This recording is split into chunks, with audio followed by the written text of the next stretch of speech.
time for the real reason you're all here, the other reason you're all here, which is to hear our talk about Sanctuary by lovely local creative Camilla Spadafino of Paint the Town by Numbers. So I'm gonna bring her up and welcome her in, and we're gonna make some cool stuff today. Yay! Thank you. Thank you so much, and thank you, Stephanie. I just don't know if you guys know, Christy, I'm so sorry, how passionate Christy is about the purpose of this group. I was really impressed when we were brainstorming just anything I wanted, like a magic genie, just your wishes come true. And I love all the synchronicity that's happening already. Part of our day is just about imagination, and so this is the dimension of imagination, and it is our sanctuary for us, like Art and Soul. It is your safe space. It is a space to dream. So that is kind of the theme today, and we're also, a lot of you have been helping to cut out some stickers that we're going to make a collage on a template of a genie bottle.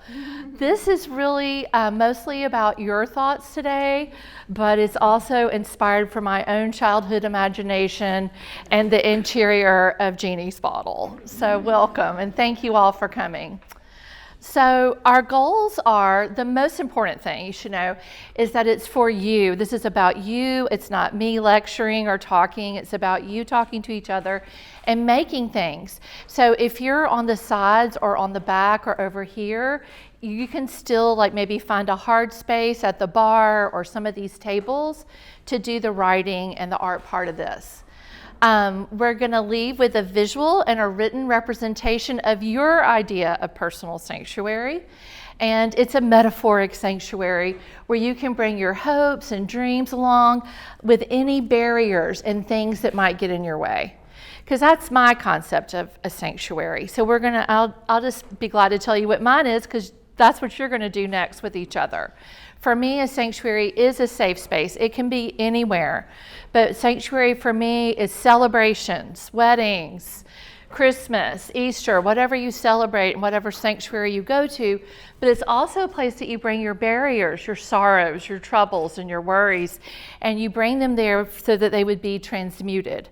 So we're going to work this into each of our personal perspectives and thinking about that through the day to day. So my favorite number is 3. And Christy, are you 33? Did you say that? Another synchronicity, 3. It's the lucky number. And Christy and I both have leopard coats. And there's a genie bottle lamp over here. So it's like the magic just keeps happening. So the first thing that's going to happen is you're going to do some talking with each other, sharing at your table, and then we're going to take some time to dream, and I'm going to guide you through a meditation for some visuals that will help you in your art making. And then you're going to spend about 20 minutes or longer if I can talk faster and get your hands in that art making part. But let me introduce myself a little deeper. Most of my career was in education. A highlight of my career was teaching at Laughlin Elementary School, teaching art, but I taught a lot of other things. And I ended my career at Nashville School of the Arts with my handsome husband, Keith. He was like the superstar social studies teacher, AP Human Geography, all that. They called him Mr. Spad. So Keith and I have created a company called Paint the Town by Numbers. And we design and produce paint by number kits in East Nashville, just down the street that way in Inglewood. And we sell them to stores like Barnes & Noble and Blick Art Materials. And we go to events like Porter Flea, and we sell them on Etsy. You can find me on Instagram if you would like to connect with me there. I'm gonna try to figure out who followed during this time and then follow you back, because I would also like to get to know you. And that's the best way to contact me right there. So that's a little bit about me. Now, if I can figure out the slides, what you're going to do, I think it might just be easier the way it looks here if you just with the person across from you. And some people might need to get into a group of 3, but let's keep the groups to 2 whenever possible for the sake of time, so we'll have more time to create. So what I'd like for you to do now is to introduce yourselves to each other. If you've already done that, then dig into the word sanctuary, because there's so many ways to think about it. It's just never ending. How do you define it? What are some examples of sanctuary? What have been your experience and what are your memories? So we're going to take 3 minutes to go ahead and just start those conversations with one another.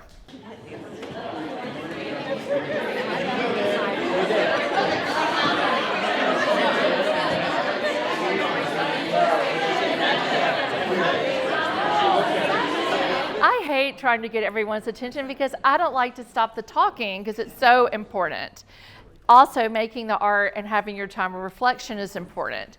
Who can share a definition? And there are many, but just one person, give us a definition for sanctuary in your own words or from the Google, whatever you like. Thank you. A safe space. Okay, very nice. Examples. Let's take 3 people, 3 different examples. Just call them out. Nature. An open sanctuary. A what? An elephant. Oh. Who is talking right now? I can't see. Oh, that's what it was. Hey, Courtney. The elephant sanctuary. Hold on. Outside, but they're totally protected and the public's not allowed to come near them. It's not a zoo, it is just a sanctuary. Awesome. Thank you, Courtney, and thanks for elaborating. So a couple more examples, just shout out. Friends and family. Okay. Plant. What? Plant sanctuary. A plant sanctuary, like a garden. Other sanctuaries, come on. Late at night when no one else is up, just like headspace. Late at night in your own headspace. Love that, because that's where we're going with my interpretation of sanctuary is in the genie bottle, as you already know, because to me that represents our inner selves, like our inner sanctuary, your own headspace, like something that you can carry with you wherever you go. What about experiences in sanctuary? How do you feel when you're in a sanctuary? If we could just have a couple people share. Thank you. Uh-huh. It's a place where you can be your authentic self and do your own thinking. Yeah, so my experience at Art and Soul was totally a sanctuary. All the materials were organized. There was a beautiful way to present your work in a safe and caring and nurturing fashion. All the teachers were there to support you. Everything that you needed for the lesson that you were doing was there and beautifully presented. So that's my experience with sanctuary at Art and Soul. Any memories? Did anyone have any memories of sanctuary from childhood or other? So some people's idea of a sanctuary may have, be very messy and creative, and while others may be structured and organized, and each of us has a different feeling for how that would be our sanctuary, and that's what we're about to explore a little deeper. So if you brought something to take notes with, awesome. If you didn't and you want to write by hand, which I think is best, in a moment you're going to, choose one side of this. This is Aladdin's lamp and this is a genie bottle. So you have 2 choices for your template. Maybe the one that you're not going to use as a place to take notes right now, because these are your thoughts and reflections in written form. When Christy and I were planning this, we talked about the idea of this being the new year.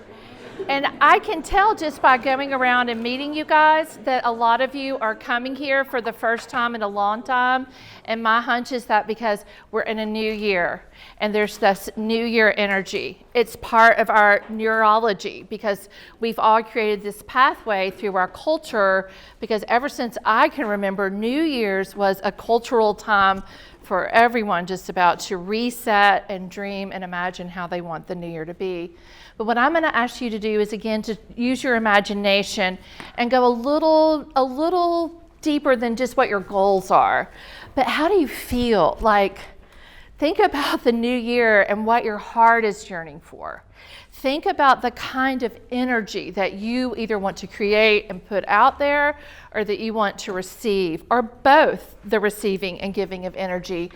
Think about that. Think about the feelings and what does your heart yearn for. So that's the first thing you're going to reflect on and write about. And then the second thing, what are some of the barriers that maybe are going to get in your way? So let's take 3 minutes. It's really quick thinking and writing, just from your heart, only for you. If you want to share it later, fine, but this is like a private journal.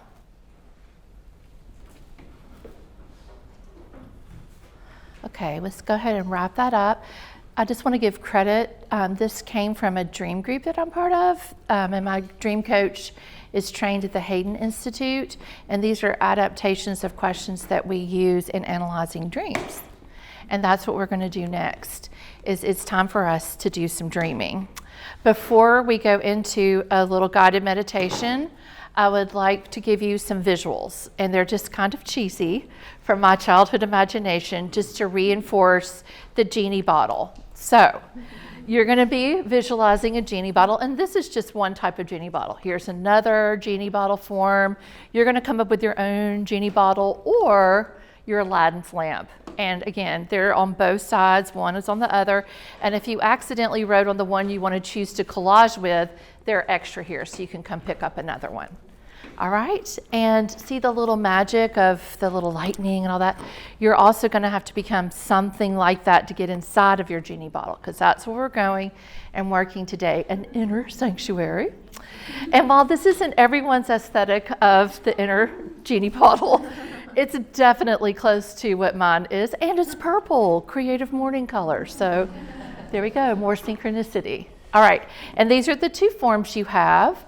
And what I'd like to ask you to do before we start to create is if you could just close your eyes, even if you just flutter them lightly, so I can kind of guide you through some visualization for your project. Everybody take a deep breath and just relax for a moment.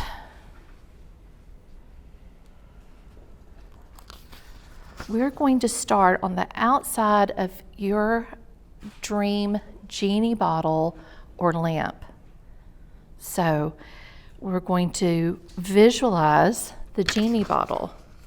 What does it feel like? Turn it in your hands. Feel the weight of it and the scale of it. Imagine the color. Visualize where the entrance is to your genie bottle or your lamp. And then really just get really kind and tender with yourself and access your childhood imagination. And through the magic of childhood, swish yourself into that bottle or lamp. Are you vapor, lightning, a rainbow? Find your way in. Pause for a moment inside of your genie bottle and look around. Is it a contemporary genie bottle? Is it antique? What's it like? It's empty. And enjoy that feeling and know that you are very safe inside of this bottle.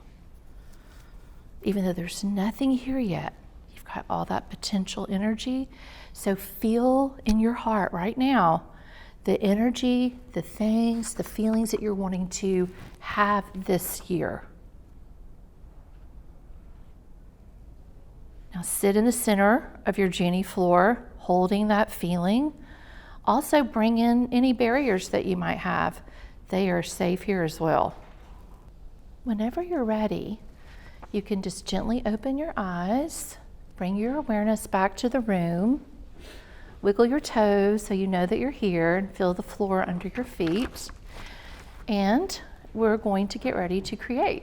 This is the really fun part I'm super excited about. So if you'll just listen to the directions first, and then I'm going to turn you free for 10 minutes. The first 10 minutes, we're just going to be sorting stickers and looking at them. In the envelope that's in front of someone at your table, I have stickers in here. It's important to take them out very carefully because they're all facing the same direction. So you'll want to pull them out face up, and then you're going to want to spread them out all over the table and start choosing as many as you want. There's some directions up here you can come back to. Don't be afraid to get too many stickers. So we're going to take 10 minutes to sort and choose stickers, and then I'll tell you the rest. So have fun. All right, so. Okay, so what we're going to do next is I know some of you are still working and doodling, And that is wonderful. You can keep doing that. You can also know that you can take these stickers home with you. This is yours to keep. So if you didn't quite finish it, be sure to get what you need to finish it later at home if you like. But the most important part of this workshop is you and our ways of connecting and sharing with each other. So what I'm going to ask for you to do next is to do some more talking. And I want you to be thinking about how you can bring this understanding of the sanctuary that you've created and your written and your visual thoughts and words into your daily life. Like, that's what this is about, is like, how does this impact you daily? How can you take whatever your concept is of sanctuary and work with it this year to get that energy that you want for this year to happen? How do you transmute your barriers? How do you transform your barriers? How are you going to make this happen for yourself? So that is what we're going to do. And there's like, how many minutes left, Keith? About 6 or 7. Yeah, we just have like 6 or 7 minutes left to the cutoff time for the presentation. So I would love to like take 4 minutes for you to talk with each other, finish your work and talk. And then the last 2 minutes, I would love some volunteers if you could show us what you created and tell us about it, okay? Thank you. Okay, we're going to go ahead and wrap it up. And it's time for a little cleanup instruction before we start to share. Oh yes, while you were working on your projects, I put 2 cups face down. One is for the sticker paper trash, and the other is for the unused stickers, if you could put them in the other cup. That would help a tremendous deal. While you're quietly like shuffling that around, I would love to get someone to come up and show us what you created and tell us whatever it is that you would like to share with us about the process today. Come on. And then you're next. And I'll get their attention. Okay. A brave soul has come forward. What is your name? I'm Kelsey Brasher. Hey, Kelsey. Yes. Thank you. This was fun. This was like being in art class again Good. as a kid. It was so fun. I love the stickers. So I created Comfy Cozy Connection. We've got so much coziness down here. We have a fire pit, which I got a fire pit for Christmas, so I'm very excited for events around the fire pit coming up in this year. And then we've got books, which I find a lot of connection and sanctuary in my book club. And then above us, we have inspiration, coffee, art, Picasso, and then we're surrounded by plants, so it's just very cozy, connected. And then up top here, we have this butterfly, which can symbolize transformation, because that's how change happens, when you're connected and comfortable enough to talk. Thank you. Thanks, guys. Okay, Beth is next. And just so you know that the sharing doesn't stop here. You can take a photograph. We would love for you to. I really want to see what everyone made. Tag Creative Mornings in your stories or hashtag in your posts of whatever social media that you use, so we can deeper connect with each other and keep that sharing going. So this is, want to introduce yourself? Hi, I'm Beth. This is my best friend. Hey, Beth. Nice to meet her. She's my very first art friend when I moved to Nashville 15 years ago. So if you're looking for art friends, it's a great place to start. My genie bottle is just full of crystals and plants and feathers. It's just like a real natural space for me. I love nature. And I did put a little squirrel in there because I like to watch the squirrels. And it just sort of like filled all the space. At first I thought I needed to create a space like for me to be inside of it, but then I thought, I'm just surrounded by all of this all the time. Like, that's my genie dream. It's just, it's everywhere. And so I just live in this world of beautiful colors and nature and growth, and yeah, that's it. Thank you, Beth. Anyone else want to come up? I'd love to see what you've done. Anybody? Thank you, Devin. So It's Devin, right? It's Devin. Okay, Devin, I got it right. No, you nailed it. Okay. No, when I started picking everything up, it was just stuff that I liked, and then it was fun putting it all together, and then I realized why I picked the things I liked. So it's like a bunch of plants, and it's like life and growth and things like that, and I like having plants in my space. And then I was like a comfy futon for like rest and peace and stuff. And then there's books, and then there's like a dog, because who doesn't love dogs? And then, some dork dice, because I was like, it should be fun. Rest is cool, but I like playing around. And then in the middle here, I was amazed this was the Dark Crystal from the Jim Henson movie. So I was like, love a puppet, love a Muppet, get that in there. And then, in the middle is this VHS being stabbed by 3 swords, because I was like, VHS is ruled, but the 3 is kind of like a magical number for me as well. So I was like, that means something to me. So it's like peace and fun and relaxation and rejuvenation. So Thank you, Devin. How are we doing on time, Keith? Well, we're about out of time, and we've had 3 people give their examples, and that fits into the rule of 3. Oh, yeah, 3 is the magic number. I feel like one more person wants to share, though. I do have to say. Okay. Oh, there's 2. Speed share. Should we go at the same time? Okay, so. Introduce yourself. Hello, I'm Meg. I chose the Aladdin lamp. I like that because there's like the handle and you pour it, kind of like it feels smoother, and the fact that you kind of have to put your hand on top. So the top of the lamp is a crow with clever and wise. So like the basis of this is being clever and wise, and then the supporting factors are pizza and coffee. And then on the inside, we've got a very cozy, comfy little pillow and blanket spread with a rock on it and the eye roll, permission to be a bitch. I think this is a mangrove tree on the corner, which is like the trees that are like spread all through like a wet area. And Bethany over here has the other half of it, which feels very special. So a connection. And then I have the farmer and the farmer's wife painting, but I cut out their faces because it felt scary, so there's a wolf and some fish in there. Love it. Yay. Awesome.